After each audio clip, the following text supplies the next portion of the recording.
Emily had just turned 23 when she landed her first full-time job. She became the new receptionist at a mid-sized marketing company downtown. It wasn't her dream job, but she was excited. She liked meeting new people, staying organized, and being part of a team. From her very first day, Emily stood out, not because she was loud or flashy, but because she was kind.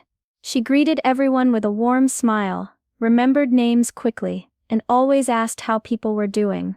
If someone dropped their coffee, she'd be the first to help clean it up. If a coworker looked upset, she'd quietly ask if they were okay. Some people called her too nice. A few rolled their eyes when she brought in homemade muffins for the office, but Emily didn't care. That's just who she was. She believed kindness made the workplace better. Emily took her job seriously. She showed up early every day, even when it rained. She stayed late if someone needed help.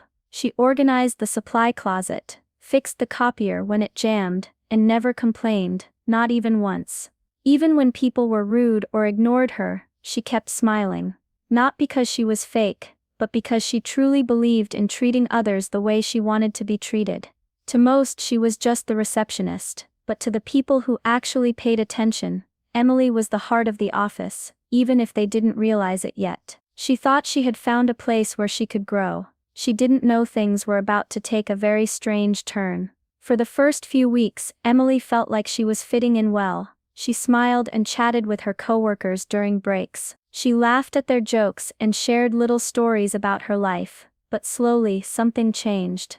It started with quiet whispers when she passed by. People who once said hello now barely looked at her. At the coffee machine, conversations stopped as soon as Emily entered the room. She caught coworkers glancing at her, their eyes cold or filled with judgment.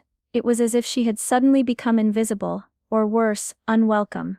The biggest change came from Rachel, one of the senior employees. Rachel was well respected, confident, and known to be strict.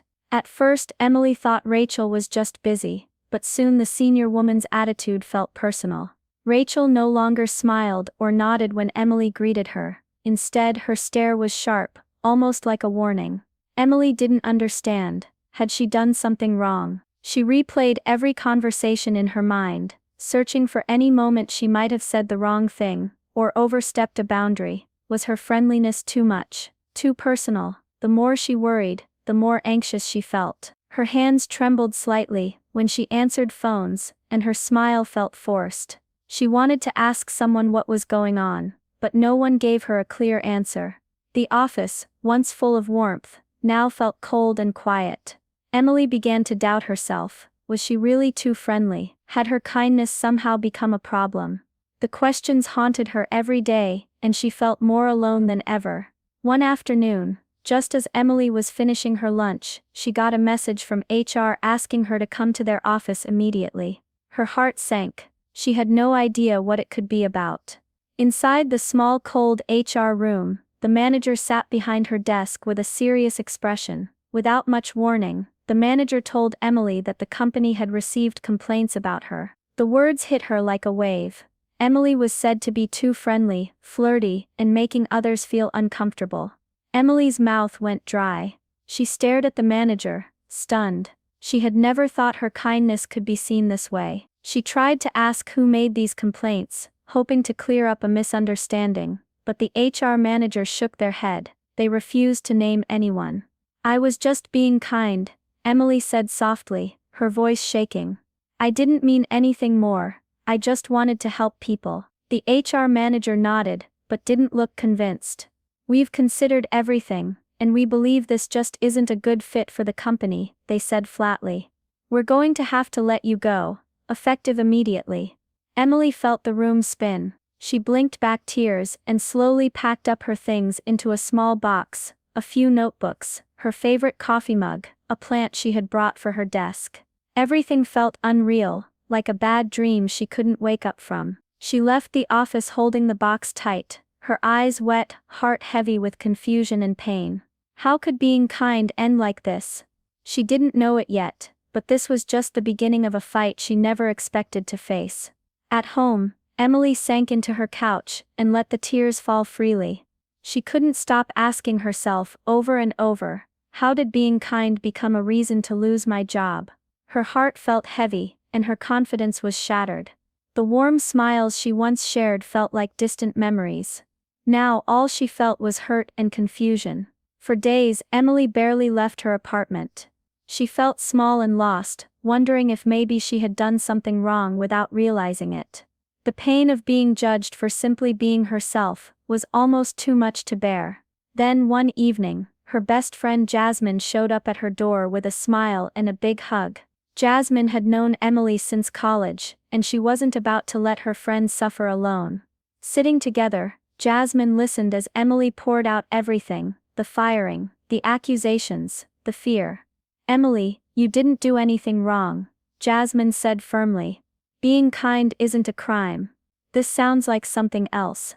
Maybe someone felt threatened by you. What about Rachel? You said she started acting cold. Maybe she's behind this." Emily nodded slowly. The idea felt both scary and hopeful. Could someone really have done this to her? Jasmine smiled gently. "You don't have to just take this. You should talk to a lawyer, just to find out if this was legal or not. Sometimes people don't realize they're being treated unfairly until someone explains their rights." For the first time in weeks, Emily felt a small spark of hope. Maybe this wasn't the end. Maybe she could fight back and prove her kindness was never a problem. With Jasmine's support, Emily decided to take the first step, to find a lawyer who could help her understand what happened and what she could do next. Emily met with a woman named Sarah, a calm and confident employment lawyer. Sarah listened carefully as Emily told her the whole story, from the first day on the job to the sudden firing. Sarah asked questions, took notes, and explained that sometimes companies don't follow the rules when they fire someone. Sarah said she would look into the company's records, including any complaints or emails about Emily. A few weeks later, Sarah called Emily with news. It wasn't what Emily expected. There were hardly any official complaints about Emily at all. No notes from HR showing concerns from coworkers. Instead, most of the messages and complaints had come from Rachel, the senior employee who had grown cold and distant. Sarah explained that Rachel had felt threatened by Emily's friendly nature. She saw Emily as competition for attention and respect in the office.